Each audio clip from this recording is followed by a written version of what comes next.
Warm greetings from the High 10. It is Everyday Shenanigans on this early Sunday morning, December 27, 2020. Um, I should be in the bed sleep, but I'm up early. Have not gone to bed since doing my last live. There's said information coming out of Nashville, Tennessee, and I wanted to bring you all this update because this is an ongoing investigation and a developing story, and I'm sure there will be all types of developments day for day until the FBI can conclude this story. This is pertaining to the bombing that took place on Christmas morning in Nashville, Tennessee. The source is al.com, and it reads as follows. Anthony Quinn Warner, Antioch, Tennessee, man's home searched in Nashville explosion. What we know. The Antioch, Tennessee home searched by law enforcement following the Christmas Day explosion in Nashville belonged to a man named Anthony Quinn Warner, according to multiple news reports. Warner is considered a suspect in connection with the Nashville bombing, Newsweek has reported. CBS News reported Warner has been identified as a person of interest in this case. A LexisNexis report obtained by Newsweek shows Warner's address as 3724 Bakerton Road, Nashville, the same location authorities began searching on Saturday. Warner was born in January 1957 and is 63 years old, that report states. Allpeople.com, a free online directory of business contacts, has Warner linked to Custom Alarms Electronics, a business located at 3724 Bakerton Road, same address. Here is full coverage of the Nashville explosion. Investigators with the FBI, ATF, and the Metro Nashville Police Department converged to the 100 block of Bakertown Road in Antioch just before 11 a.m. Saturday, the Tennessean reported. No one was inside the home, according to FBI Special Agent Jason Pack, who said the agency's evidence response team entered the home at about 2:30 p.m. for a court-approved search, that report stated. Neighbors told the Tennessean an RV similar to the one in the explosion was parked at the home within the last 2 weeks. News Channel 5 investigates discovered just weeks ago Warner signed over his longtime home to a 29-year-old woman who lives in California, another report stated. The Daily Mail reported Warner gave a house valued at $160,000 to the woman, Michelle Swing, a 29-year-old woman living in Los Angeles, in November for free. I didn't even buy the house. He just deeded it over to me without my knowledge. So this all very weird to me. That's about all I can say, Swing told the Daily Mail. However, Warner also transferred another home on Bakertown Road to Swing via a quick claim deed last year, that report stated. According to a document posted online on November 25th, he signed over the property to a woman in Los Angeles at no cost to her. The document was signed by Warner, but not by the woman, Reuters reported. ABC News also reported that other investigators are working with behavioral analysts to help them understand what prompted someone to commit the intentional act of blowing up the RV. Marco Rodriguez lives in the same building as Warner. He said at around 10 a.m. on Saturday, federal agents told him to evacuate. WTVF reported they came in and told us to get out just in case there was a bomb or something, Rodriguez said in that report.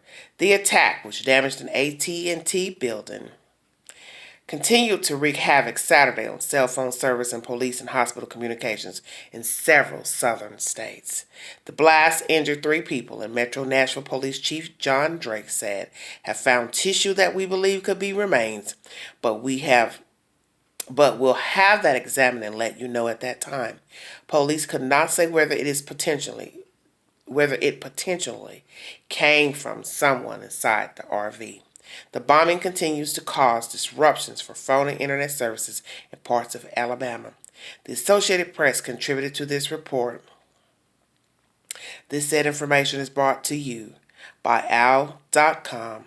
So we have information stating that this Mr. Quinn gave over a home to a woman out in California in November, and also a house that's linked to Bakertown or Bakerton Road, because they got it spelled two different ways in this article, in November. And she states she had no knowledge that a house had been deeded to her. So now one has to wonder, I'm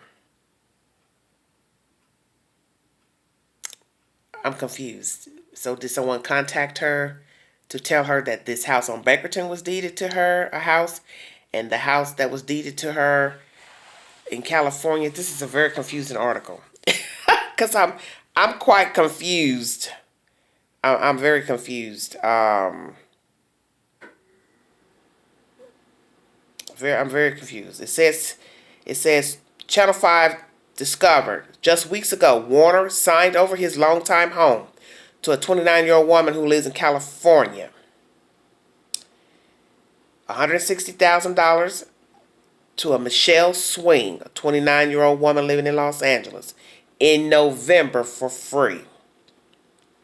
And she states she did not know the home was deeded to her. It was given to her without her knowledge. But then it also states another home on Bakerton Road was quick claim deed last year to Miss Swing. So what's really going on? Because now we have to wonder what was going on with this man and this woman a year ago for him to give his one home to her. And now they're stating another home, which is his longtime home, given to her on in November. And as it's been stated, those are duplexes where the FBI is currently investigating and searching Mr. Quinn's home, where they didn't find he or the RV. So one may assume that the RV that exploded downtown Nashville is that same RV, and he is possibly the human remains that were discovered at the scene of the bombing in front of the AT&T building downtown Nashville.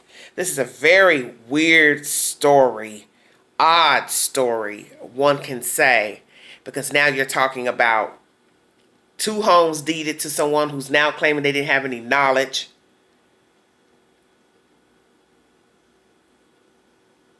Tips obviously led FBI to the said address. No sighting of the RV and no sighting of the homeowner. Very, very peculiar. So one would have to ask themselves, did something go down between this guy and this lady? Had he been planning this for a year? What was going on with this guy? If this Mr. Quinn is indeed the suspect of the bombing in Nashville, what in the hell was going on with him? What led him to forfeit over now 2 homes to this lady? Who is this lady to him? Is it true that she didn't have knowledge of the said homes that he deeded to her? Did she have knowledge of the bombings, or that he was going to bomb the AT&T building or that location? Any type of knowledge? What does she know? Because I find it interesting that someone would turn over 2 homes to someone and they have no knowledge that they have become the said owner of not just one home, but 2. You have to admit that's very odd and very peculiar. I jumped up and brought you this story because I was already up watching a movie on YouTube. Should be in the bed, but I decided to bring you this information when I got the notification because I said, you know what, jump on, because by the time you rest, wake up, there'll be something else to bring to the public. So I decided to go ahead while it's early. You ought to have this information when you come to out your slumber and see the said information, because as I state, by the time I get up and decide to get the said information on something else, it'll be just that, something else. So that's the said information coming out of Nashville, Tennessee.